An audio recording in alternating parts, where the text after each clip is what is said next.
Shalom shalom nshuti ndanga bakunzi ba Fresh TV de 57 turamukije tubaha mwiro canke mwaramutse bivanye n'akarere muherereyemwo tukatubaha ikaze mu kiganiro cacu Know the Truth twa turi kumwe n'umutumire ariko reka banze atwidondore maze ushiye kwinjira mu kiganiro cacu nyezina turabaha ikaze. Shalom shalom. Ndabaramukije mwese nitwa Jean-Claude Rucamuvyuma ndakijijwe ndubaha Imana ndakorera Imana ndubatse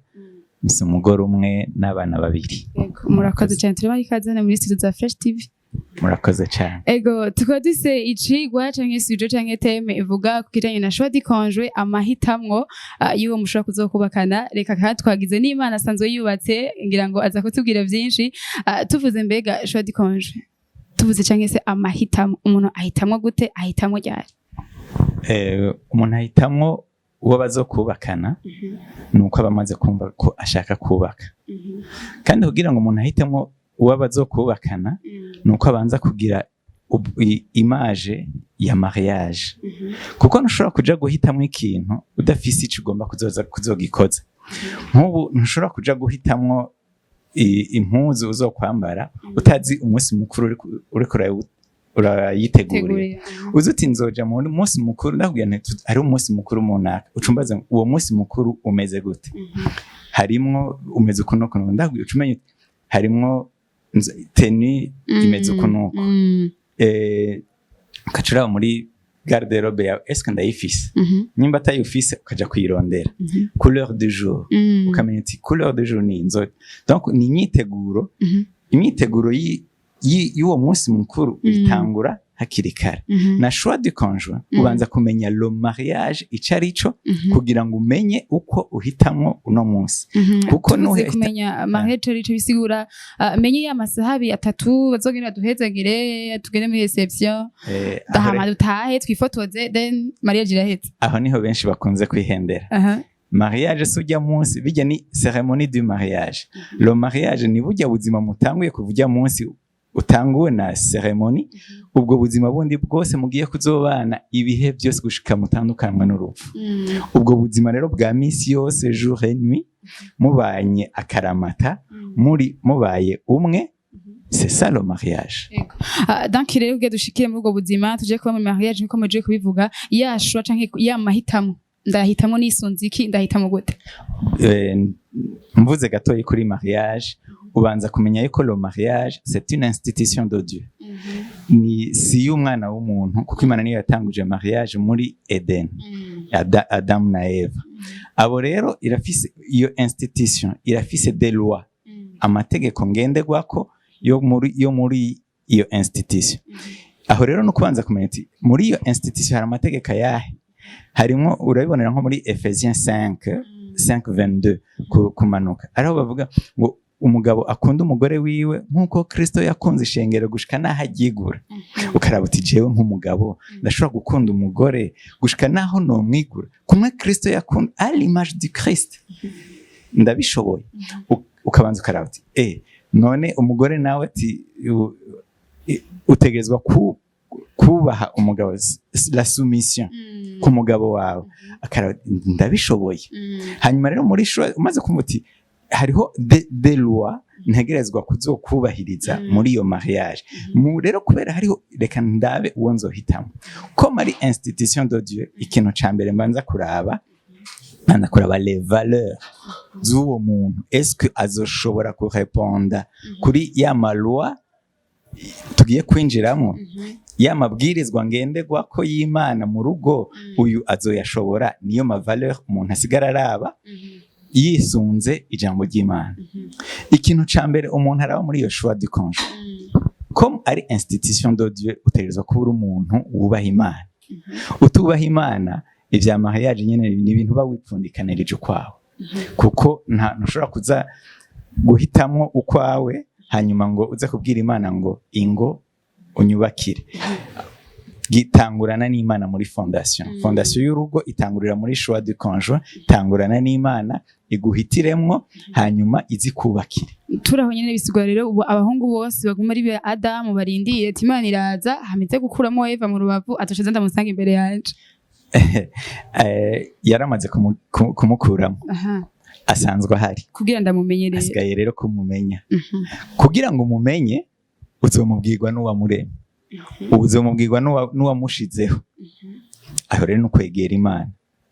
mugabo mukozi Imana gumengo nyene biracari mu mwuka cane ariko rero arashaka amva arumvise ko arahari umuntu wese afise umuntu yategura nkuko biri tubwiye ko ikigo cyose ikigabo cacu rero acagenda avuga ati je Imana rero Imana ndashaka umugore Imana ndashaka umugore canke Imana ndashaka umugabo hama yivyuka igitondo kimwe yisanga yamuzanye ngaho canke bahurira hanze suko bigenda nkuko Imana yakuremye kandi ikakuremera n'uwawe ifise igihe imuzanirako bisaba la maturité kuba umukuze kuko ntiharongora umwana ntiharongora umwana harongora umuntu akuze harongora umugabo azi icarico azi urwego yinjiyemo iyo rero Imana imaze kubona yuko hageze yuko wewe wubaka urugo wewe bisaba nawe kuba waragize de bonnes relations avec Dieu kugira ngo uko ugumana intimité avec Dieu biguha ku Imana ni nkaho Imana iteresharja muri wewe les valeurs igateresharja ikamenya ingene bahuza na wa muntu abantu benshi bakunze kwibera mu vyabo bakikorera ivyabo uko bishakiye hanyuma hagera kurondera umugore tuvuga ngo Mana nyereka umugore wanje wewe uri kurabwira Imana uri kure y'Imana ibi byinshi biri hagati yawe n'Imana bigutuma mutagira ubusabane n'Imana mugabo hageze kuri choix de conjoint ngo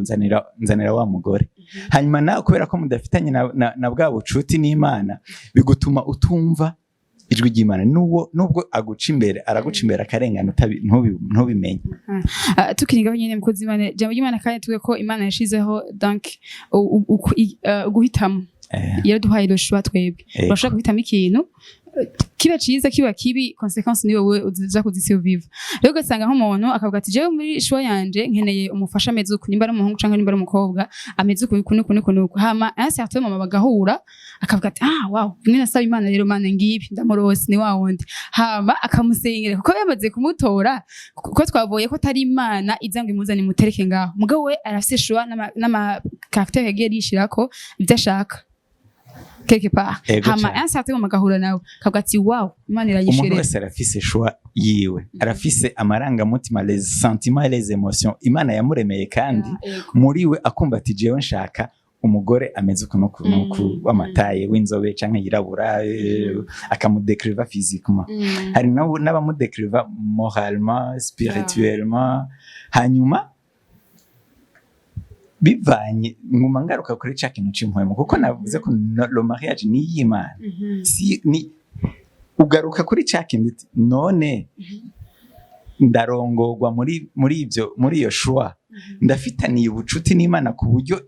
irongore intamboko zanje mu kugira ngo nshikire wa muntu hari igihe rero usanga muri ayo ma description yawe washaka urubaha Imana urakorera Imana wahagize hariho choix yiwawe ugaca usanga uraronsa umuntu agomba gusa na wawe nko wari ubivuze kandi nawe ugasanga arareponda aremera ndaguha akarorero kuri kayi wanje nyimba hari isengesho rya mbere nabaye ko serieux ni isengesho rya choix de conjoint kuko nararaba nti umuntu tugiye kuzobana ubuzima bwose ntafise uburenganzira bwo kuzosohoka ngo mwumvemwo muri iyo mariage donc ni ikintu gikomeye cyane ndagenda imbere y'Imana ndamanika amaboko nti si jewe no kuyihitiramo qu'est-ce qui s'est passé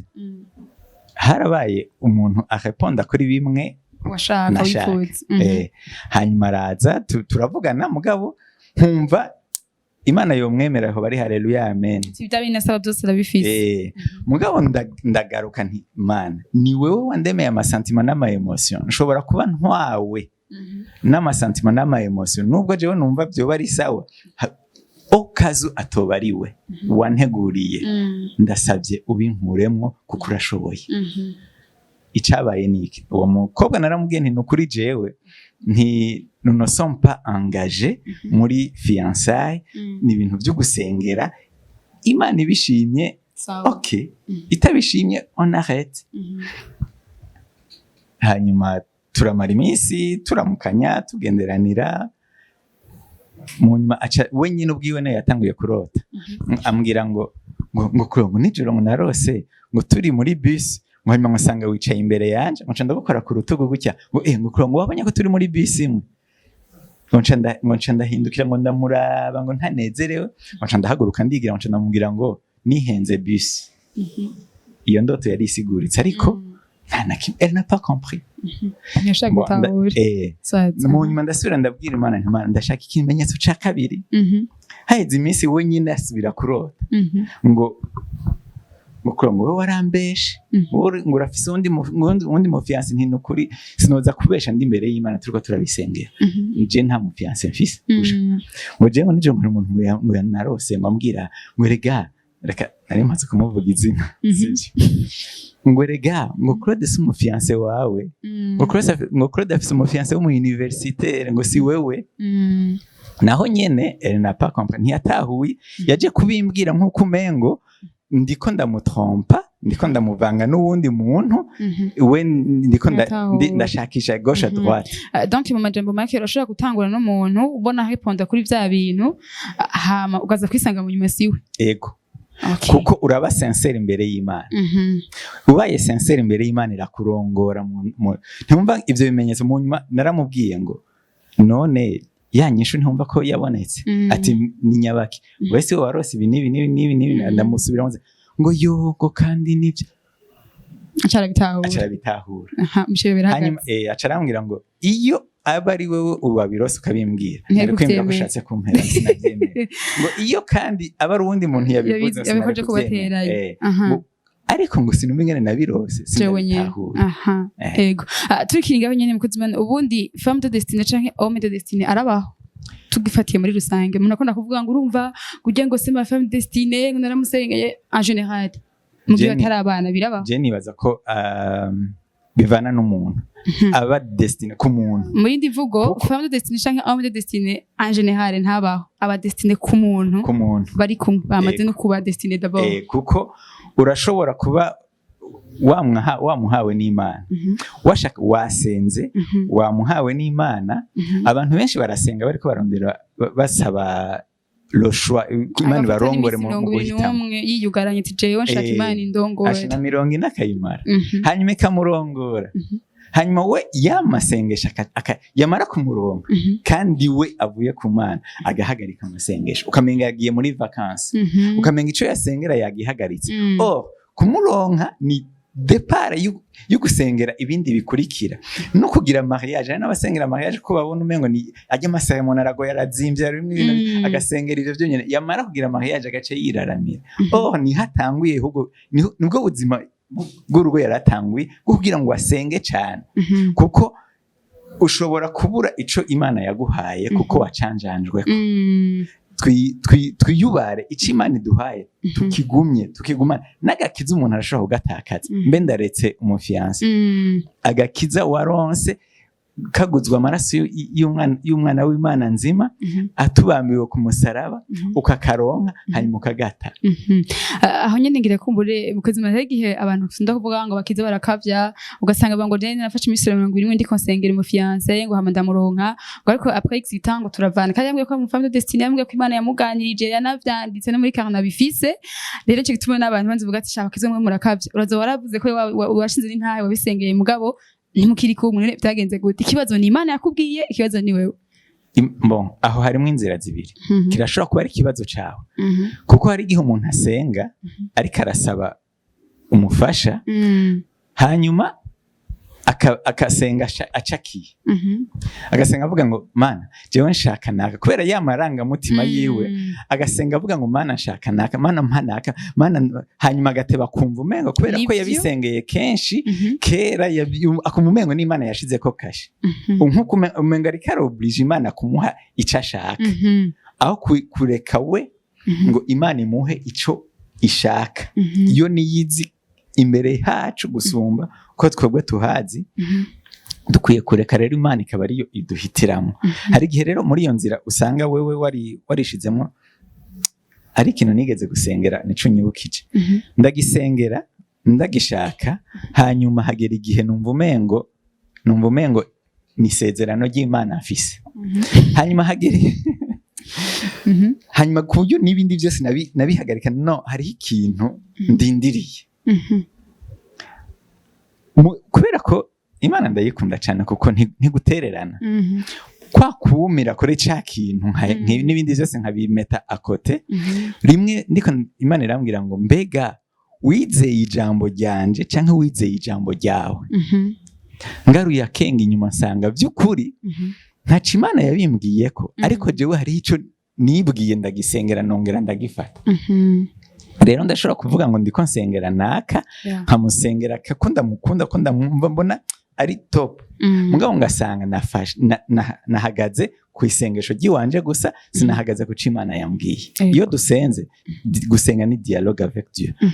urabwira Imana nayo ikakubwira hanyuma rero ugafata icyo yakubwiye ukarekura ico wewe wavutse yego sinzi yuko hashira ko hari ijambo ry'Imana ashaka kubategekanije rihuye n'ivyo twovuga ko gato kugira ngo cyo turangirizamwo ubwe noneho uvuge mu ncamake Choix du conjoint carico n'uburyo umuntu ashaka kubikorako umukristo arashobora kubana n'umuntu ngabadakirijwe kuko hanze vyama vyabaye ariko sukuvuga yuko ugo rugo ruba ari gwiza arico twita ngo n'urugo gwiza kuko tuba tubona umengo bagumanye ntibatandukanye ukaca tubona umengo n'urugo gwiza ariko hari ingo zigenda ziyumba hari ingo zigenda zigwaye ukazobona ikazogwa ugo rugo rukazogwara kandi ingorane rugwaye ruzokwanduza n'abazorukomokako abana nabo bazokura nabo bagwaye kuko les valeurs z'urugo ziboneka umuntu azironka a partir yo muhiri wawe y'urugo y'abavyeyi bawe rero iyo zigwaye zanduza n'izindi zizobakomokako aho rero twariko tuvuga kuri ku rugo gwiza le foyer idéal niyo dukwiye kurabirako kuko abandi izo ngo zigenda zigwaye ntitwofatira kuzigwaye ngo ziba arizo tuvugirako yego murakoze cyane gese katubashimiye ko mwashoboye kutwitaba hano muri studio za Fresh TV 257 murakoze cyane yego turashimira inshuti namwe bakunzi mwako muradukurikirana mu kiganiro cacu naho tweza ko mwahezegiwe tonga tubibashimira tubuza ko hari ibindi biganiro muzogenda mukurikirana bitandukanye reka dushimire no kadufasha kuri camera best mani muhezagire natwe twongera tubashimira ugira kandi murakoze cyane